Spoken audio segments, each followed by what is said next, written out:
free speech is meaningless unless you allow people you don't like to say things you don't like. Otherwise, it's irrelevant. And if at the point at which you lose free speech, it doesn't come back. I think the issue some people have is that a lot of people were brought back. I mean, some people were brought back who were previously banned for spreading things like QAnon conspiracies. You have people like Andrew Tate who were brought back, who were previously banned for things like hate speech. Do you think you prioritize freedom of speech over misinformation and hate speech? Well, you know, who's to say that something is misinformation? Who's the arbiter of that? Is it the BBC? You're literally asking me? Yes. Well, no, you are the arbiter on Twitter, because you own Twitter. Yes, I'm saying, who is to say that one person's misinformation is another person's information? At the point at which you say that there is, this is misinformation, like, who is going to decide that? But you accept that misinformation can be dangerous, that it can cause real-world harms, that it can potentially cause... Yeah, so the point I'm trying to make is that the BBC itself has, at times, published things that are false. Do you agree that that has occurred? I'm quite sure the BBC have said things before that turn out to not be true. Correct. In its, whatever it is, 100-year history, I'm quite sure. Yes. Even if you aspire to be accurate, there are times when you will not be. We've spoken to people very recently who were involved in moderation, and they just say there's not enough people to police this stuff, particularly around hate speech in the company. Is that what hate that speech are you talking about? I mean, you use Twitter. Right. Do you see a rise in hate speech? I mean, but just a personal anecdote, like what do you? I don't. Personally, for you, I would see I get more of that kind of content, yeah, personally. But I'm not going to talk to the rest of for the rest of Twitter. So you see more hate speech personally? I would say I would see more hateful content in that. Content you don't like or hateful? What do you mean to describe a hateful thing?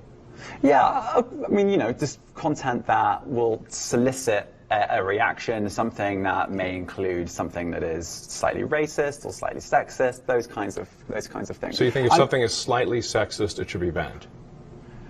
No, is that what you're saying? I'm not saying anything. I'm saying. Well, I'm just curious. I'm trying to understand what you mean by hateful content. And I'm asking for specific examples.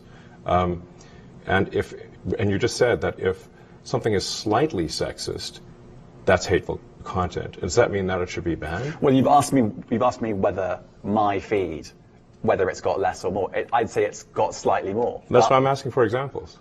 Can you name one example? I honestly don't use.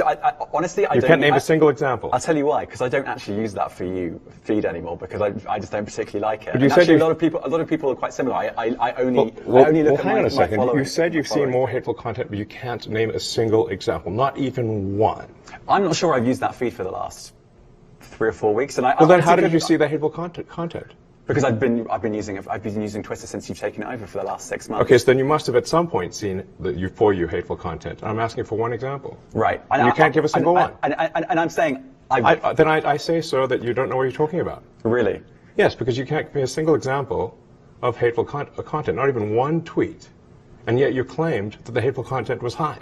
Well, that's false. No, what I claimed... You just lied. What I claimed was there are many organizations that say that kind of information is on the rise. Now, whether it has on my feed or not...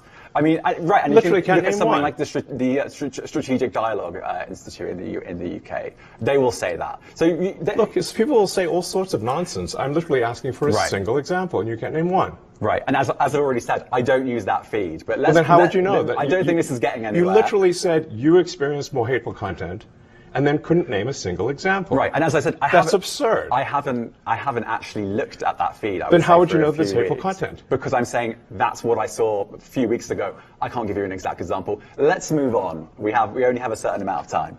COVID misinformation. You changed the COVID misinformation. Has BBC changed its COVID misinformation? The BBC does not set the rules on Twitter, so I'm asking you. No, I'm talking about the BBC's misinformation about COVID. I'm literally asking you about, you changed the labels, the COVID misinformation labels. There used to be a policy, it then disappeared. Why do that? Well, COVID is no longer an issue. Does the BBC hold itself at all responsible for misinformation regarding masking and side effects of vaccinations, and not reporting on that at all? And what about the fact that the BBC was put under pressure by the British government to change its editorial policy? Are you aware of that? This is not an interview about the BBC. Oh, so you thought it wasn't? And I see now why you've done Twitter Spaces. I am not a representative of the BBC's editorial policy. I want to make that clear.